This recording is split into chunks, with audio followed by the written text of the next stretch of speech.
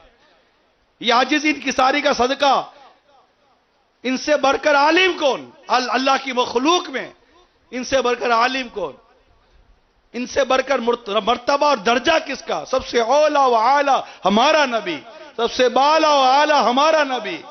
خلق سے اولیاء, اولیاء سے رسول, اور رسولوں سے اعلی ہمارا نبی. اتنی بڑی شان والے کہ ہم خود پکارتے ہیں, لگاتے ہیں نعرہ یہ ایمان والے محمد ہمارے, بڑی شان والے محمد ہمارے, بڑی شان والے. اتنی شان والے ہیں مگر رک جاتے ہیں, سنتے ہیں, سب کی بولیاں سنتے ہیں. ہائے ہائے, چڑیا بھی جانتی ہے یہ فریاد سنتے ہیں, اونٹ بھی جانتا ہے یہ فریاد سنتے ہیں, صحابہ جانے یہ فریاد سنتے ہیں, صحابیات جانے کے یہ فریاد سنتے ہیں.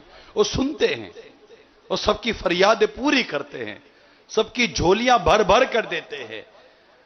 اور پھر تواضع اور عاجزی کہ یہ ابواب جو نبی پاک صلی اللہ تعالی علیہ وسلم کی مبارک سیرت سے اگر علماء ہی نہ لیں گے تو پھر لے گا کون؟ کیا یہ صرف عوام کے لیے رہ گئے؟ یہ بخاری پڑھنے والوں میں بھی اگر عاجزی نہیں آئے گی, مسلم پڑھنے والوں, ارے ہم ایک عام آدمی بولے میں نے تو پڑھی ہی نہیں ہے حدیث عاجزی کی, میں نے تو سیرت رسول پڑھی ہی نہیں ہے, میں نے تو صحابہ کی سیرت پڑھی نہیں ہے, مجھے کیا پتہ عاجزی کیا ہوتی ہے, میں نے تو عاجزی کی کتابیں پڑھی نہیں ہے, انکساری کے واقعے تو پڑھے ہی نہیں ہے, میں تو بالکل نرا جاہل ہوں, میں نے تو کتابیں نہیں پڑھی, مجھے کیا پتہ عاجزی کیا ہوتی ہے, مجھے کیا پتہ انکساری کیا ہوتی ہے, مجھے کیا پتہ تکبر کیا ہوتا ہے. مگر جو علم دین پڑھتا پڑھتا اس درجے تک پہنچے, اگر وہ بھی نہ جانے کہ تکبر کی ہلاکت کیا ہے اور عاجزی کی فضیلت کیا ہے, تو پھر جانے گا کون؟ تو کیا خالی جاننا کتابوں تک جاننا ہے؟ یہ کردار سے ثابت کرنا ہے. ایک صحابی رضی اللہ تعالیٰ عنہ سرکار دو جہاں صلی اللہ تعالی وسلم کی مجلس میں حاضر ہوتے ہیں, جگہ نہیں, آقا صلی اللہ علیہ وسلم اپنی چادر بڑھا دیتے ہیں. آقا ان کی طرف بھی چادر بڑھا دیتے ہیں. آقا کی شان تو دیکھو, اپنے غلاموں پر کرم تو دیکھو. ان سے بڑھ کر بھی کوئی استاد ہے کیا؟ ان سے بڑھ کر بھی کوئی معلم ہے کیا؟ فرماتے مجھے معلم بنا کر بھیجا گیا ہے, میں تو اخلاق کے درجوں کو تکمیل کرنے کے لیے ہی آئے ہیں, مکارم اخلاق کو مکمل کرنے کے لیے آئے ہیں. مگر انکساری دیکھو صحابہ کرام علیہم رضوان کی, اور عقیدت و محبت و تعلق دیکھو, چوم لیتے ہیں, بچھاتے تھوڑی ہیں, چوم لیتے ہیں کہ رسول اللہ صلی اللہ تعالی علیہ وسلم کی چادر مبارک ہاتھ آ گئی.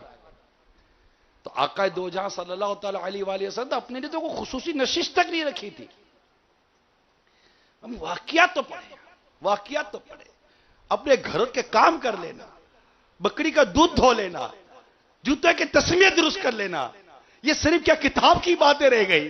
یا میرے جیسا آدمی آ کر خالی بیان کر چلا جائے اور پھر اپنی تم تڑاک کی زندگی کے ساتھ اپنا وقت گزارے, اور گھر میں اس قدر خوف اور ہراس ہو کہ خود اٹھ کر پانی نہ پیے اور پانی کو پیش نہ کرے تو لڑائی کر دے گا. عاجزی صرف لفظوں میں بیان کرنے کا نام نہیں ہے, انکساری تو ہمارے وجود سے چھلکتی وشے ہونی چاہیے, اتنی چھلکے کہ لوگ اٹھا کر اپنے حصے میں بھی لے لیں. تو ہم ریاکاری کا جو میں نے بیان کیا اس سے بچنا ہے, شریعت کے احکام کے مطابق ہی پڑھنا ہے اور یہی سفر طے کرنا ہے. خود کو تکبر سے بچانا ہے, بہت ضروری ہے تکبر سے بچانا, غرور سے بچانا, اور اس کے لیے عاجزی انکساری جتنی زیادہ ہوگی اسی قدر تکبر سے ہم پیچھے ہٹتے چلے جائیں گے. میں کہتا ہوں قصدن عاجزی کی عادت پیدا کریں, قصدن کریں. بعض چیزیں قصبی طور پر کر کے بھی اپنے اندر اختیار کی جاتی, جیسے حیا قصبی ہے کہ اختیار کی جاتی ہے, حیا کو پانے کی کوششیں کی جائیں گی. اس طرح عاجزی خود کریں, لوگ کہیں لیکن ہم نہ مانیں, اور اپنے اندر ایسی چیز پیدا کرے کہ یہ چیز آ جائے کہ یار میں کچھ بھی نہیں، میں کچھ بھی نہیں، میں کچھ بھی نہیں، کیونکہ یہی تعلیم دینی ہے، یہی پیغام عام کرنا ہے۔ ممبر و محراب سے ہم نے یہ واعظ کہنا ہے، ممبر و محراب سے ہم نے یہ بیانات کرنے ہیں کہ لوگوں تکبر سے بچو۔ میں بھی بچنے والا ہونا چاہوں، لوگوں عاجزی کرو، مجھ میں بھی عاجزی ہونی چاہیے۔ لوگوں حسد سے بچو، مجھ میں بھی حسد سے بچنے کا جذبہ ہونا چاہیے۔ لوگوں ریاکاری سے بچو، مجھ میں بھی اخلاص کی نعمت کا حصہ ہونا چاہیے، میرے اندر بھی ہونا چاہیے۔ یہ میں جو جس چیز سے سمجھا رہا ہوں، کیونکہ جو میرے سامنے بیٹھے ہیں انہوں نے میری طرح یا آپ کی طرح، مطلب میں نے تو نہیں پڑھا، میں آپ کی طرف اشارہ کر کے عرض کر رہا ہوں کہ انہوں نے یہ ساری درجوں کی منزلیں طے نہیں کی ہیں۔ وہ تو آپ کے سامنے بیٹھے ہیں کہ ہمیں کچھ ملے گا، ہم پانے والے ہیں۔ اللہ ہمیں حقیقی عاجزی ان کی ساری عطا کرے، اور حسد کی آگ سے اللہ تعالی ہمیں بچا کر رکھے۔ حسد بھی آ جاتا، حسد آ جاتا۔ اعلیٰ حضرت رحمت اللہ تعالیٰ نے فتاوی رضیہ میں واضح طور پہ اشارہ کیا، جسے کہنے کی میں اپنے اندر اتنی جرأت نہیں پاتا، مگر اعلیٰ حضرت رحمت اللہ تعالیٰ علیہ یہ لکھ گئے 29ویں جلد کے اندر، اپنے بارے میں لکھ گئے کہ اللہ تعالیٰ نے مجھے حسد سے محفوظ رکھا ہے، اپنے بارے میں لکھ گئے۔ مگر حسد سے بچنا اللہ اللہ، یا اللہ جس کو چاہے گا وہ بچ جائے گا۔ کسی کی نعمت کو دیکھ کر یہ تمنا کرنا کہ اس کی نعمت زائل ہو جائے اور مجھے مل جائے، یہ بھی حسد کی ایک تعریف ہے۔ اور حسد سے بچ کر یہ منزلیں طے کرنا، یہ راستے طے کرنا، تو یہ تو وہی اس پر حملہ زیادہ ہوتا ہوگا جس کو اہمیت کم ملتی ہوگی۔ جس کو اہمیت وہ زیادہ ملتی ہے نا، اس پر حسد کا حملہ کم ہوتا ہے، اس پر تکبر کا حملہ زیادہ ہو جاتا ہے۔ ارے واقعی پھنس گئے، پیدا ہو گئے یار، پیدا ہو کر پھنس گئے۔ جس کو اہمیت زیادہ ملتی ہے اس کو تکبر سے بچنا مشکل ہو گیا، اور جس کو اہمیت کم مل رہی ہے اس کو حسد سے بچنا مشکل ہو گیا۔ دونوں حرام، جہنم میں لے جانے والا کام۔ اے ہائے، صحیح کہا ہے اعلیٰ حضرت نے، لاکھوں بلا میں پھنسنے کو روح بدن میں آئی کی۔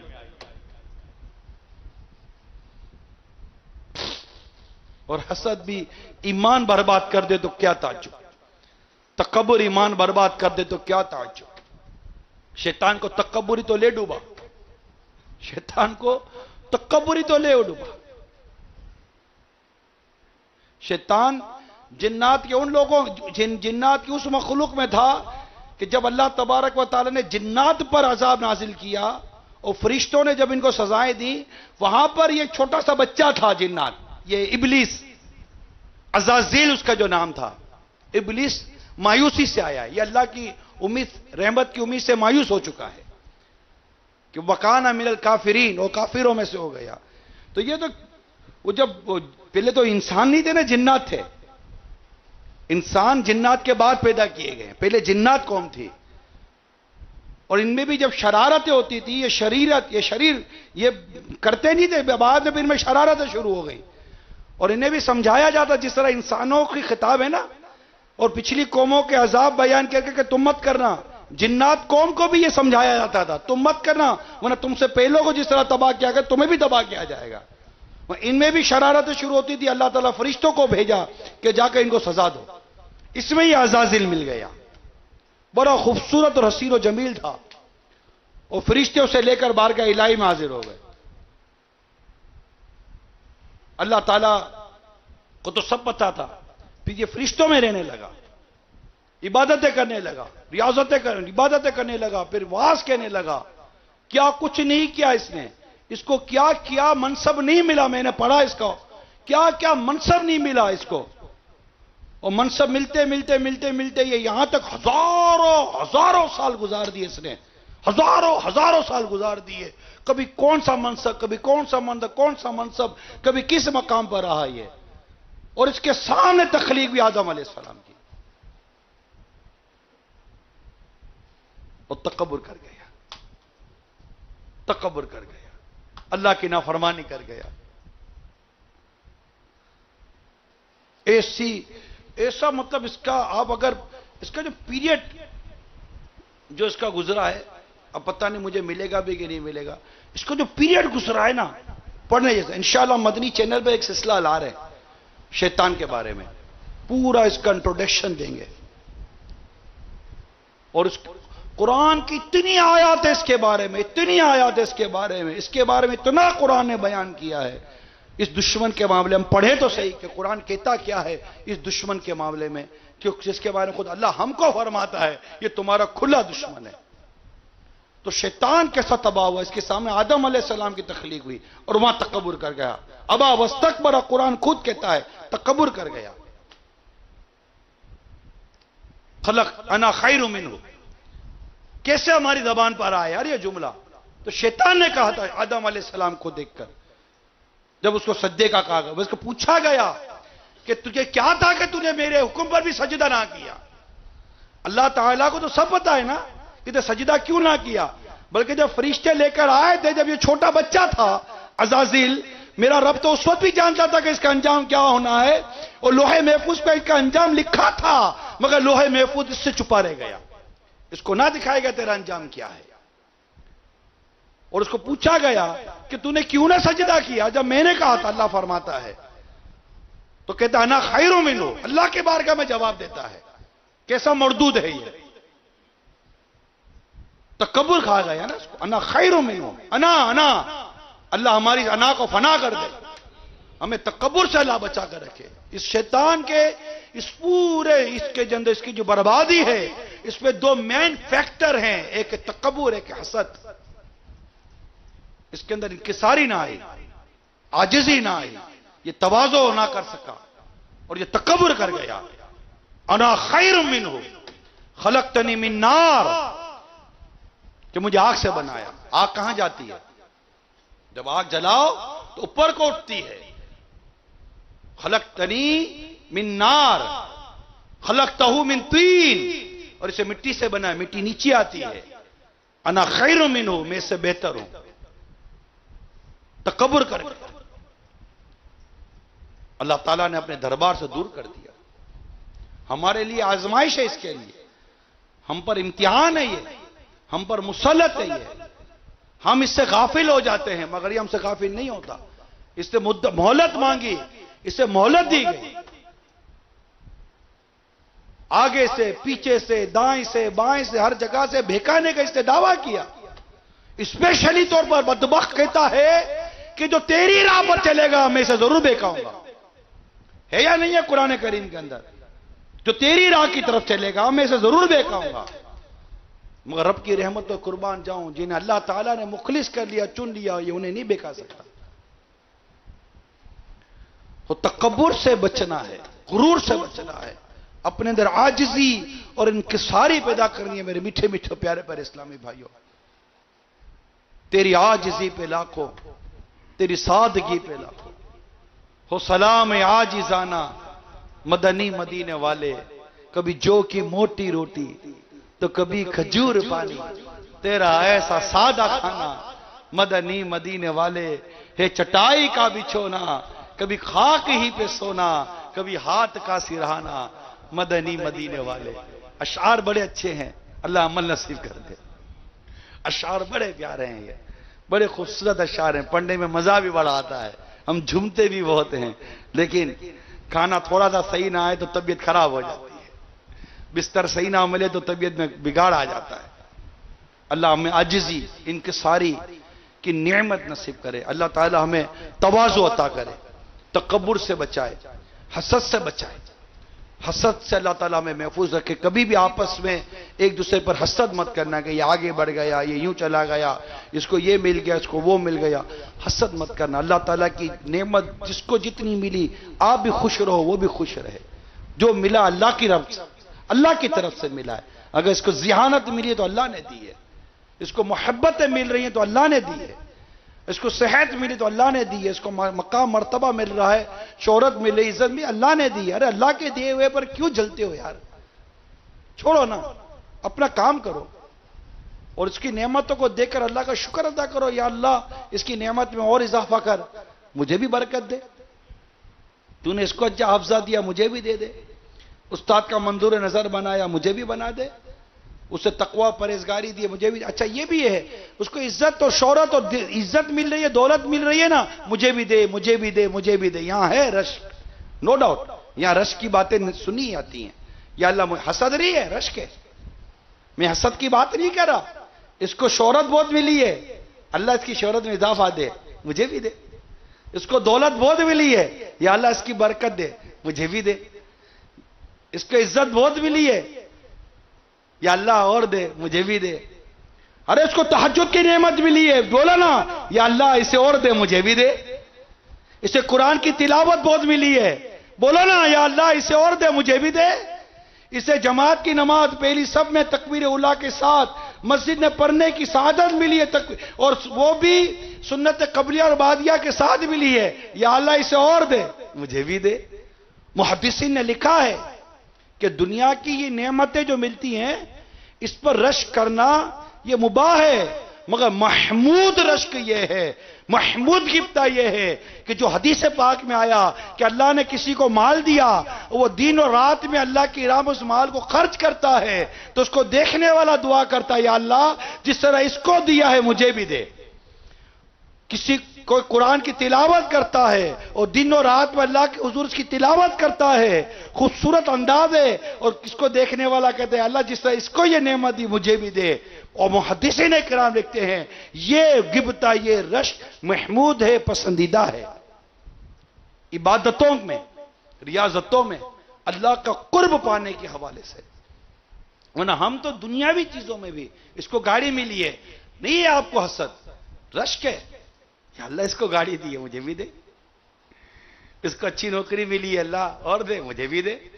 ٹھیک ہے, جو مباح ہے مباح ہے, اچھی نیت تو کرتے رہیں گے تو اللہ نصیب کرے اچھی نیتیں. اب جس کو اچھی نیتیں کرنے کی توفیق ملی اس کو دے کر دے, اللہ اس کو دیے مجھے بھی دے. مگر وہ بات جو حسد کی طرف چلی جاتی ہے اللہ اس سے بچا کر رکھے, اللہ حسد سے بچا کر رکھے. ایسا ایسا ایسا گندا مرض ہے حسد, اللہ کی پناہ. نہ سونے دیتا ہے, نہ جاگنے دیتا ہے, نہ کھانے دیتا ہے, نہ پینے دیتا ہے. کینسر والا بھی کیا پریشان ہوتا ہوگا جو حسد والا پریشان ہوتا ہے. اللہ اس سے بھی بچا, اللہ اس سے بھی بچا. اللہ دنیا میں بھی بھلائی دے, اللہ آخرت کی بھلائی دے. مگر کتنی عجیب بیماری ہے یہ حسد, جب لگ جائے نا اللہ نہ کرے. اللہ آپ کو بچا, اللہ مجھے, اللہ سب کو, ہم سب سارے عاشقان رسول اللہ حسد سے بچا کر رکھے. اتنا گندا مرض ہے, اتنا گندا مرض ہے, دن رات پریشان کرتا ہے, نہ سونے دیتا ہے, نہ کھانے دیتا ہے, نہ جاگنے دیتا ہے, نہ پینے دیتا ہے, نہ پڑھنے دیتا ہے, نہ سوچنے دیتا ہے, نہ سمجھنے دیتا ہے. کن اکھیوں سے اس کو داغتا رہے گا, تاڑتا رہے گا, اس کے لیے سازشیں کرتا رہے گا, اس کو دیکھ دیکھ کر چلتا رہے گا, غیبتیں کرتا رہے گا, چگلیاں کرتا رہے گا. حسد میں وجہ سے وہ اتنے گناہ میں پڑے گا, اللہ کی پناہ, اتنے گناہ پڑے گا. اللہ اللہ اللہ اللہ اللہ بچا کر رکھے. اللہ اتنا گندا مرض ہے, اتنا گندا مرض ہے حسد. غلیظ ترین مرض, غلیظ سمجھ, غلیظ ترین مرض ہے حسد. اور اس کا الٹیمیٹلی کیا علماء نے نتیجہ نکالا کہ اللہ تعالیٰ کی نعمتوں کو یہ پسند نہیں کرتا, یعنی اللہ کی تقسیم پر راضی نہیں ہے. یہ لکھا علماء نے کہ اللہ کی تقسیم پر راضی نہیں ہے. اللہ نے جب اس کی قسمت میں لکھا ہے تو تمہیں ضرورت کیا ہے یار اس کے بارے میں حسد کرتے ہو کہ اللہ نے اس کو دیا مجھے کیوں نہ دیا. افسوس, 7 کروڑ افسوس اس پر کہ جو حسد کے مرض میں مبتلا ہو چکا. اللہ نکلنا نصیب فرمائے. حسد پورے کتاب ہے, رسالہ ہے, پڑھ لیں. تکبر پورا ایک رسالہ ہے مقتۃ المدینہ کا, پڑھ لیں. آپ اپنے نصاب کی کتابیں پڑھ رہے ہیں, اللہ آپ کو برکت دے, آپ کا حافظہ مضبوط کرے, اللہ علم نافع عطا کرے, عمل صالح عطا کرے, توبۃ نصوح عطا فرمائے. پڑھیں, مگر میرا مشورہ ہے آپ کو, مہربانی کریں, ریاکاری پورا ایک رسالہ مقتۃ المدینہ نے شائع کیا ہے, اس کو پڑھ لیں. حرص پورا ایک رسالہ شائع کیا مقتۃ المدینہ نے, اس کو پڑھ لیں. ایک سے ایک عوام نے پڑھا ہوا ہے, آپ بھی پڑھ لیں, اگر نہیں پڑھا ہے تو پڑھ لیں اور اس کو اپنے مطالعے میں رکھیں. روزانہ احیاء العلوم کے چند صفحات پڑھیں, روزانہ توفیق ملے تو کچھ نہ کچھ 2-3 صفحات, 1-2 صفحات فتاوی رضویہ کے پڑھ لیں, بار شریعت کو دیکھ لیں. مگر اس کے ساتھ ساتھ مہربانی کریں روزانہ تلاوت ضرور کریں. روزانہ تلاوت ضرور کریں، مہربانی کریں. میں مدنی التجا کرتا ہوں، اے میرے جامعۃ المدینہ کے طلبہ اور اساتذہ، ناظمین مجلس کے جتنے بھی اسلامی بھائی ہیں، مہربانی کریں. میں ایک دفعہ قاری صاحبان ایک مدنی مشورہ ہو رہا تھا مدرسۃ المدینہ کا. ہمارے قاری صاحبان ترقی کر کے مفتشین اور مختلف درجوں پر فائز ہوئے تھے. تو ان میں سے بعض کا یہ اظہار میں نے ان کو چھیڑا تھا تو ہوا تھا. میں کہا یار جب آپ مدرس تھے تب تو روزانہ قرآن پڑھتے تھے، اب کیا پوزیشن ہے؟ اب قرآن صحیح پڑھا رہے نہیں پڑھا رہے یہ تو چیک کر رہے ہیں. خود اپنا بھی کبھی قرآن پڑھ رہا ہے تو کیا صرف اسی وقت قرآن پڑھتے تھے جب آپ کا اس پر اجارہ تھا، جب آپ درجے میں پڑھانے جاتے تھے؟ ایسا تو نہیں نہ ہونا چاہیے. رب کا کلام ہے، میرے رب کا کلام ہے، اس کو روز پڑھنے، اس کو سمجھنے کی تو نیت کرے. کم از کم 2-3 صفحے صراط الجنان کے پڑھ لیں تاکہ قرآن فہمی نصیب ہو جائے. بلکہ میں تو تمام جامعۃ المدینہ کے طلبہ کرام، خواہ مقیم ہے یا غیر مقیم ہے، اگر مقیم ہیں تو آپ کے قریب الحمدللہ امید ہے کہ کوئی مسجد ہوگی یا فیضان مدینہ سے آپ ملحق ہوں گے. اور اگر غیر مقیم ہیں تو اپنے یہاں کسی عاشق رسول کے پیچھے نماز پڑھ کر جہاں دعوت اسلامی کے فجر کے مدنی حلقے لگتے ہیں اس میں شرکت کریں اور توجہ کے ساتھ سنیں. صراط الجنان کا وہاں پر درس دیا جاتا ہے، کنز الایمان یا خزائن عرفان کا وہاں درس دیا جاتا ہے. تو انشاءاللہ چند منٹ وہاں مدنی حلقے میں شرکت کریں. آپ کو تو بالخصوص کرنا چاہیے، آپ کو بالخصوص مدنی مذاکرے میں شرکت کرنی چاہیے. آپ کو بالخصوص جو جامعۃ المدینہ کے جتنے طلبہ اور اساتذہ اور مجلس و ناظمین ہیں، چاہے مقیم ہے یا غیر مقیم ہے، آپ روزانہ کے 4 یا 5 یا 6 یا 8 گھنٹے، اور ہزاروں وہ ہیں جو ڈبل 12 گھنٹے دعوت اسلامی کی چھت کے نیچے گزار رہے ہیں. آپ کا زیادہ حق بنتا ہے کہ آپ فیضان مدینہ یا ہفتہ وار اجتماع میں اول تاخیر شرکت کریں. جمعہ تو ویسے ہی آپ کی چھٹی ہوتی ہے، تو آپ کو تو چاہیے کہ مغرب کی نماز اسی مسجد میں ادا کرے جہاں ہفتہ وار اجتماع ہو رہا ہے. آپ کو دیکھ کر، بلکہ جس علاقے سے آتے ہیں تو علاقوں کے اسلامی بھائیوں کو لے کر آئیں، نگرانوں کے ساتھ، ذمہ داران کے ساتھ، اور مدنی حلقوں میں شرکت کریں تاکہ قرآن پڑھنے کی اور سمجھنے اور سیکھنے کی سعادت نصیب ہو. اور جو میرے اولیاء کے طلبہ کرام جو سن رہے ہوں، اولیاء یا ثانیہ کے، مہربانی کریں، اگر نہیں اب تک پایا تو امامت کی اہلیت کا مقام ضرور پا لیں. اولیاء میں جو آئیں ان کو تو فوراً میں عرض کروں گا کہ ایک ٹارگٹ لے لیں کہ میرا اولیاء ختم ہونے سے پہلے میں امامت کا اہل بن جاؤں گا. یہ مجلس سے میری مدنی التجا ہے کہ امامت کی اہلیت پانے کا ایک ایسا سلسلہ رکھیے کہ وہ جو اولیاء سے فارغ ہوں، ثانیہ میں جائیں تو ان کو کم از کم امامت کی اہلیت مل چکی ہو. ایسی کوئی صورت جامعۃ المدینہ میں بننی چاہیے. اور اس کے علاوہ اگر طلبہ کرام میں یہ اب تک اہلیت نہیں ہے تو اس کے لیے بالکل کوئی ہدف لیں مجلس یا ذمہ داران کہ ہم نے امامت کی اہلیت کی طرف بڑھنا ہے. اس کے لیے کوئی ٹیسٹ لیں تمام طلبہ کرام کا. ایک مجلس جامعۃ المدینہ کی مجلس سے مدنی التجا ہے. ایک کوئی ایسا نظام بنائیں کہ اس وقت ٹوٹل کتنے طلبہ کرام ہوں گے، مقیم غیر مقیم، آل اوور دا پاکستان، پورے پاکستان 20,000 سے زیادہ یہ بتا رہے ہمارے ساجد باپو. سب کے سب کا یہ ہونا چاہیے کہ یہ 20 کے 20,000 یا سے زیادہ یا کم جتنے بھی ہیں، اولا 1 مہینہ ہو گیا تو چلیں اولا، لیکن جو ثانیہ میں ہے وہ امامت کا اہل کیوں نہ رہا، کیوں نہیں ہے؟ اگر نہیں ہے تو بالکل اس کا کوئی نظام بنائیں. ہم یہ چونکہ لائیو جا رہا ہے، براہ راست جا رہا ہے، سن رہے ہیں ناظمین اساتذہ کرام، مدنی التجا کرتا ہوں کہ مہربانی کریں، کیونکہ ہمیں مساجد میں امام چاہیے. اب درس نظامی کرنے کے بعد پھر ہم امامت کورس کرنے کی طرف جائیں، یہ تو درست ہی نہیں ہے نا. بلکہ ہو سکتا ہے آپ کو دوران طالب علمی آپ کو امامت کے لیے کوئی جگہ مل جائے اور آپ کی امامت بھی ہوتی رہے. ہو سکتا ہے یہ رزق حلال کا سلسلہ بھی شروع ہو جائے اور ہو سکتا ہے کہ یہ نیکی کی دعوت دینے کا سلسلہ بھی شروع ہو جائے اور ساتھ ساتھ درس نظامی کا سلسلہ بھی شروع رہے. یہ بھی ہو سکتا ہے، بلکہ کئی کرتے بھی ہوتے ہیں. تو اس کے لیے جامعۃ المدینہ میں اس کو بالکل کرائیں کہ پھر یہ کہ مدنی کاموں کا جو ذمہ دار کہ سب کے سب مدنی کاموں میں رچ بس جائیں، یہ ضروری ہے. اس کے لیے میری مدنی التجا ہے، دوبارہ مجھے ذوالحجۃ الحرام میں تو اب موقع شاید بقرعید کے بعد ہی انشاءاللہ حاضری کی نیت ہے، تو تمام نے یہ ضرور نیت کرنی ہے، اللہ توفیق دے. ہم سب نے قربانی کی کھالیں جمع کرنی ہے، سب نے قربانی کی کھالیں جمع کرنی ہے. اور جہاں قربانی کی کھالیں بہت کم ہوتی ہیں، قربانی نہیں ہوتی، وہاں کے طلبہ کرام کو ترکیب بنا کر ان علاقوں میں بھیج دیا جائے جہاں زیادہ ہوتی ہے، وہاں طلبہ کم پڑ جاتے ہیں. ہم کو ہمارے اربوں روپے کے اخراجات پورے کرنے کا ایک اہم ذریعہ قربانی کی کھالیں بھی ہیں.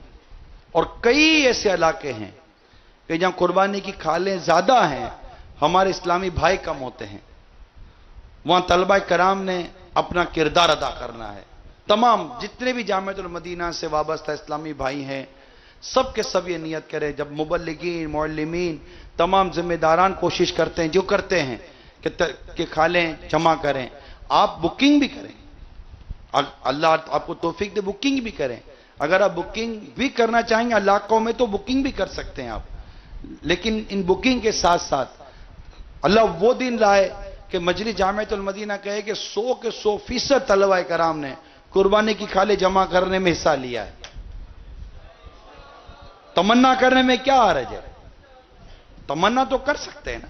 یہ ایسی تمنا تو ہے نہیں کہ جس کے کرنا نہیں چاہیے، تو تمنا تو کر سکتے ہیں. اللہ تمنا تو یہ بھی کر سکتے ہیں کہ ابھی حج کی فلائٹیں شروع ہو گئی ہیں، کل پہلی فلائٹ تھی چلی گئی، تو تمنا تو یہ بھی کر سکتے ہیں کہ اللہ مدینہ دکھا دے، مکہ دکھا دے. کیا پتا کیا عجب کہ اسی سال حج نصیب ہو جائے. پہلی ذی قعدۃ الحرام ہے، تو کھالیں جمع کرنی ہے. آپ کون کون نیت کرتے ہیں؟ ماشاءاللہ. اور مدنی کاموں میں شرکت کرنا ہے، مدنی مذاکرے کی کارکردگی بھی بنائیں، انشاءاللہ مدینہ مدینہ ہو جائے. پھر اپنے جامعۃ المدینہ میں تمام پڑھنے والے طلبہ کرام سے سب سے مدنی التجا ہے کہ اپنے اپنے درجوں میں اور خود اپنے وجود میں صفائی کے نظام کو بھی نافذ کروائیں. اپنے مکتب جہاں آپ سوتے ہیں، کمرے جو آپ کے ہیں، اس کی صفائی یہ سیلف سروس کی طرف رکھیں. ہمارے ناخن کوئی کاٹنے آتا نہیں، ہم اپنے ناخن خود ہی کاٹتے ہیں. اسلام و دین نے صفائی کے بڑے مراحل رکھے ہیں. غسل کو رکھا ہے، یہ بھی صفائی سے تعلق ہے. ناخن تراشنا ہے، صفائی سے تعلق ہے. مونچھیں تراشنی ہے، صفائی ستھرائی نظافت سے اس کا تعلق ہے. منہ زیر ناف اور بغل کے بال، یہ سارے مطلب جو لینے ہوتے ہیں، یہ سب صفائی سے متعلق ہیں. اور اس کے دیگر حکمت اللہ اور اس کا رسول جانتا ہے، اور ان کے وہ مطلب وہ جانتے ہیں. تو صفائی ستھرائی، پسینے کی بو سے بچنا ہے، جنرل بدبو سے بچنا ہے. دانتوں کی صفائی، مسواک کا استعمال. ہر طالب علم برائے کرم مسواک کا استعمال لازمی کرے. مسواک اپنے ساتھ رکھیں. کئیوں کے اوپر کے جیب ہی نہیں ہوتے، چلو کیا کر سکتے ہیں. تو مسواک اب سائیڈ میں رکھتے ہوں گے، تو جہاں بھی رکھتے ہوں آپ کیا عرض کر سکتا ہوں. اور مرشد نے تو سینے سے لگانے کا کہا ہے کہ سینے سے لگا کر رکھیں مسواک. تو مسواک رکھیں. دانتوں کی صفائی بہت ضروری ہے. حافظہ بھی مضبوط کرتی ہے مسواک، بلغم سے بچاتی ہے مسواک، ہاضمہ درست کرتی ہے مسواک. یہ اتنی چیزیں ہیں کہ سب آپ کی درس نظامی کے لیے بہت امپورٹنٹ ہے. تو مسواک کا استعمال کریں. دانتوں کی صفائی، بستر کی صفائی، برتن کی صفائی، اپنے کمروں کی صفائی، اپنے جہاں بیٹھتے ہیں اس جگہ کی صفائی، اپنے کپڑوں کی صفائی. داغ دھبے والے کپڑے نہ ہوں، دھلے ہوئے صاف ستھرے ہوں. اسپیشلی ہم اللہ اور اس کے رسول کا نام لیتے ہیں، اتنا عظیم ذکر ہے، تو اس کے اندر خوشبو کا استعمال. تو اپنے جامعۃ المدینہ کو صاف ستھرا رکھیں، اپنے درجوں کو صاف ستھرا رکھیں، اپنے مکاتب کو صاف ستھرا رکھیں. آپ کے اور ہمارے پیر و مرشد امیر اہل سنت اپنے چپل بھی صاف ستھرے رکھتے ہیں، دھو کر رکھتے ہیں، دھلے ہوئے. کبھی موقع ملا تو آپ کو امیر سنت کے وضو خانے کی میں مووی پر زیارت کرواؤں گا. آپ کے وضو خانے پر جا کر کوئی اسلامی بھائی صفائی نہیں کرتے، آپ اپنا وضو خانہ خود صاف رکھتے ہیں. آپ نے صفائی کے لیے چیزیں رکھی ہیں، وائپر رکھا ہے، کئی چیزیں رکھی ہیں. اور جب آپ وضو خانے سے وضو کر کے جب اٹھتے ہیں تو بالکل وضو خانہ صاف ستھرا ہوتا ہے. وضو خانہ اتنا خوبصورت. میں خود امیر سنت کے اس باتھ روم کے حصے میں گیا ہوں، استنجا کی طرف، وضو خانے کی طرف صاف ستھرا. اہتمام کریں. یہ نظافت، سنت تنظیف، یہ نظافت ہمارے کردار کا حصہ ہونا چاہیے. اپنے بال صاف ستھرے رکھنا، اپنی داڑھی کو سنوار کے رکھنا، اپنے لباس کو ایک انداز کے مطابق رکھنا. انشاءاللہ اس کی خوب خوب برکتیں نصیب ہوں گی. میں ایک حدیث پاک آپ کو سنا دیتا ہوں، پھر بیان ختم کرتا ہوں. کہ حضرت عائشہ صدیقہ رضی اللہ تعالی عنہ سے روایت ہے کہ سرکار صلی اللہ تعالی علیہ وسلم گھر میں تشریف فرما تھے. صلو علی الحبیب صلی اللہ تعالی علی محمد، توبوا الی اللہ، صلو علی الحبیب. سرکار صلی اللہ تعالی علیہ وآلہ وسلم گھر میں تشریف فرماتے. باہر کچھ لوگ انتظار کر رہے تھے. آقا دو جہاں صلی اللہ تعالی علیہ وسلم جب باہر تشریف لے جانے لگے تو اپنی داڑھی مبارک، ریش مبارک اور اپنے گیسو امبرین، اپنے زلف مبارک کو درست فرمایا اور امامہ مبارک کو سنوارا. میں نے عرض کی یا رسول اللہ صلی اللہ تعالی علیہ وسلم آپ بھی یوں اہتمام فرما رہے ہیں؟ تو ارشاد فرمایا جب کوئی اپنے بھائیوں کی ملاقات کے لیے جائے تو تیار ہو کر جائے، کیونکہ اللہ تعالیٰ خود بھی جمیل ہے اور جمال کو پسند فرماتا ہے. اس طرح بہت ساری ایسی روایات آپ کو صفائی ستھرائی کے حساب سے ملیں گی کہ سرکار صلی اللہ تعالی وسلم نے بال بکھرے ہوئے، تیل استعمال نہیں کیا ہوا، بالوں کا اکرام نہیں کیا، اس کو سرکار صلی اللہ علیہ وسلم نے تنبیہ فرمائی، اس کی ترغیب فرمائی، اس کی تربیت فرمائی. اور اس چیزوں کو آقا پسند فرمائی. پھر کتنی خوبصورت بات ہے کہ آقا کو خوشبو پسند تھی. سرکار صلی اللہ تعالی وسلم کو خوشبو پسند تھی اور آقا کو بدبو پسند نہیں تھی. تو اپنے وجود کو بھی خوشبوؤں سے معطر رکھیں. امامہ شریف سے بو نہیں آئے، بال سے بو نہیں آئے. تیل کا استعمال کریں مگر تیل بھی بو والا نہیں ہو. سربند کا استعمال کریں تو اس میں بدبو نہ آئے. ٹوپی پتہ چلے کہ ٹوپی خود بو دے دے کر کہے کہ مجھے دھو، اس سے بہتر نہیں کہ ہم دھو لیں. امامہ سراپا احتجاج کرے بو چھوڑ کر کے مجھ پر کرم کرو، مجھ پر نظر کرو، اس کو دھو، تم دھو نہ لیں. ضروری ہے بیچارے کی چیخ و پکار اس انداز پر آئے تو اس میں تھوڑی مشقت ہے، لیکن یہ سب طبیعت پر ہے، یہ ہماری طبیعتوں پر منحصر ہے. کہ صرف یہ نہیں کہ ہمارے کپڑے اجلے ہوں، کپڑے کے کرتے کے نیچے پہنا ہوا بنیان بھی ہمارا صاف ستھرا ہونا چاہیے.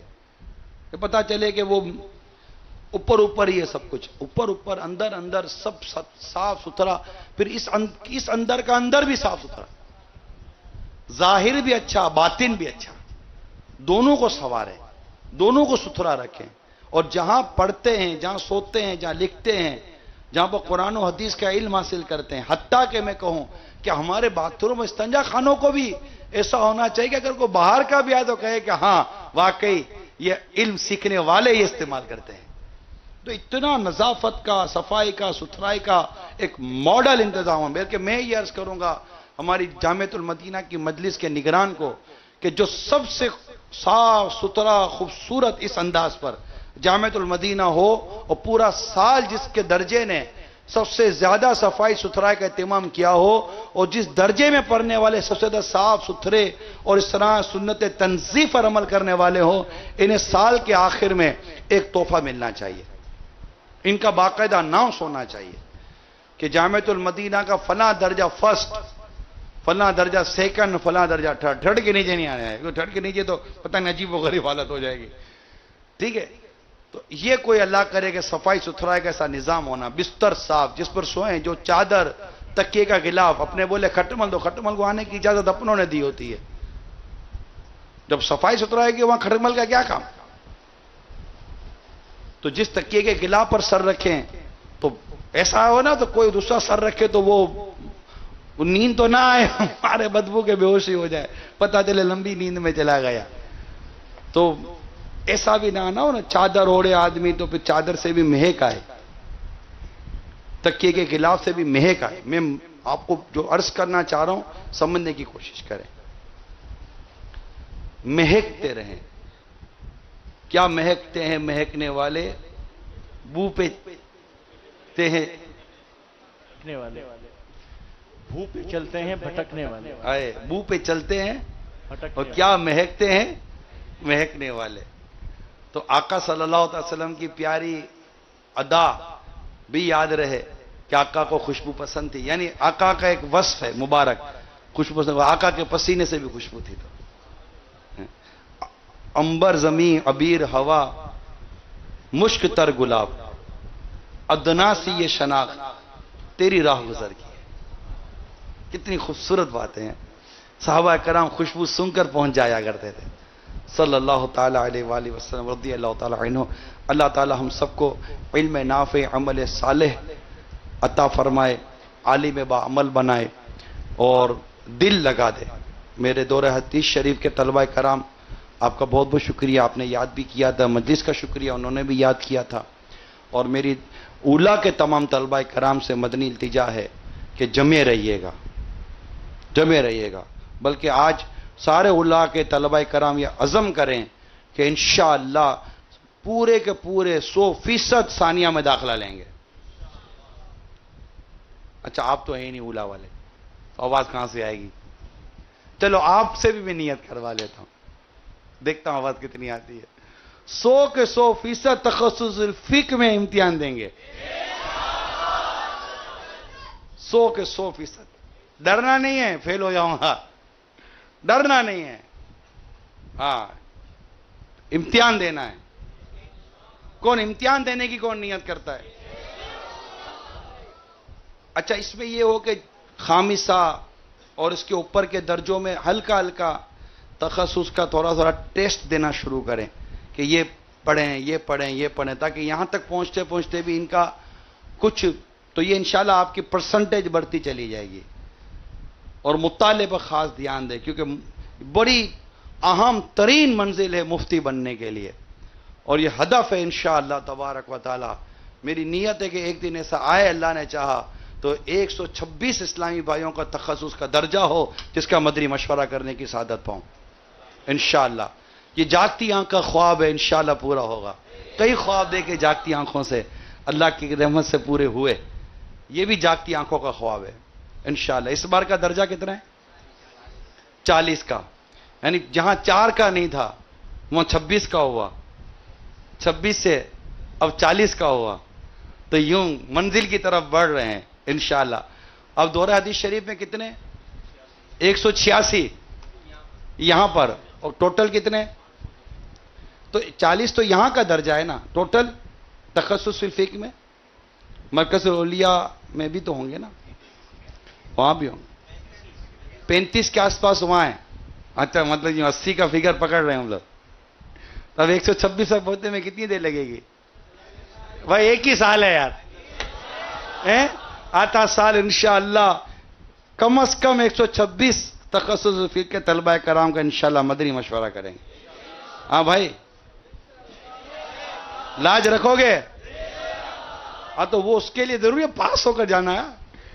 امتحان دینے سے پہلے کا مدنی مشورہ نہیں ہے کہ آپ بولو کہ میں امتحان دینے جا رہا ہوں تو میں بولوں گا ٹھیک ہے میں دروازے پر مل رہا ہوں. آپ امتحان دے کر فارغوں کو دروازے سے اس مکتب میں آئے انشاءاللہ وہاں ملاقات ہوگی. تو آپ اب بھی سے یہ پوچھتے رہیں طلبہ کرام سے کیا پڑھنا ہے کیا پڑھنا ہے کیا پڑھنا ہے، اور اس کا ہلکا ہلکا مطالعہ رکھیں.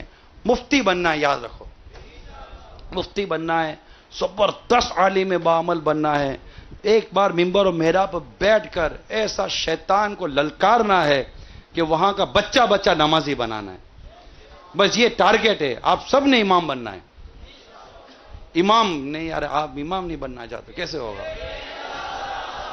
امام بنو یار. میرے فاروق اعظم مسجد کے امام تھے. میرے فاروق اعظم آدھی دنیا پر سلطنت کر رہے ہیں، آدھی دنیا پر سلطنت کر رہے ہیں اور امامت کر رہے ہیں. کتنی عظمت ہے. اللہ کے پیارے نبی صلی اللہ تعالی علیہ وسلم امامت فرماتے ہیں. کہیں تشریف لے جاتے تو صدیق اکبر کو مصلی عطا فرما کے جاتے ہیں کہ آپ امامت کیجئے گا.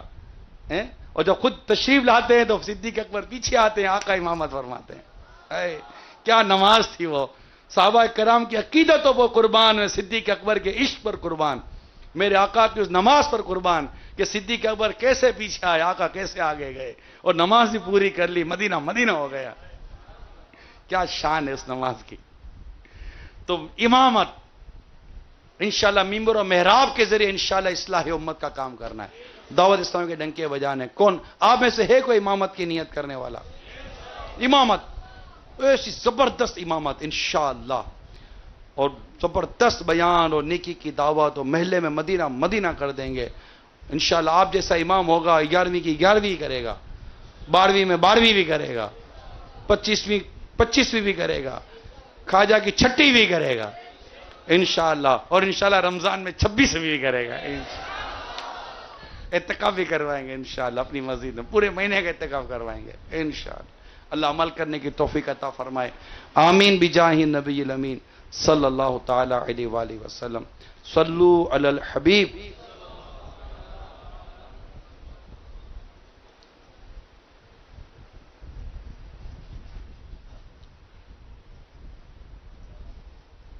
ان کی پڑھائی اب مشورہ. مبلغ بنو سنتوں کا خوب چرچا کروں سنتوں کا، ہو کرم بہر خاک مدینہ. آئیے سلسلہ کھلے آنکھ صلی علی کہتے کہتے دیکھیے مگر ٹھہریے.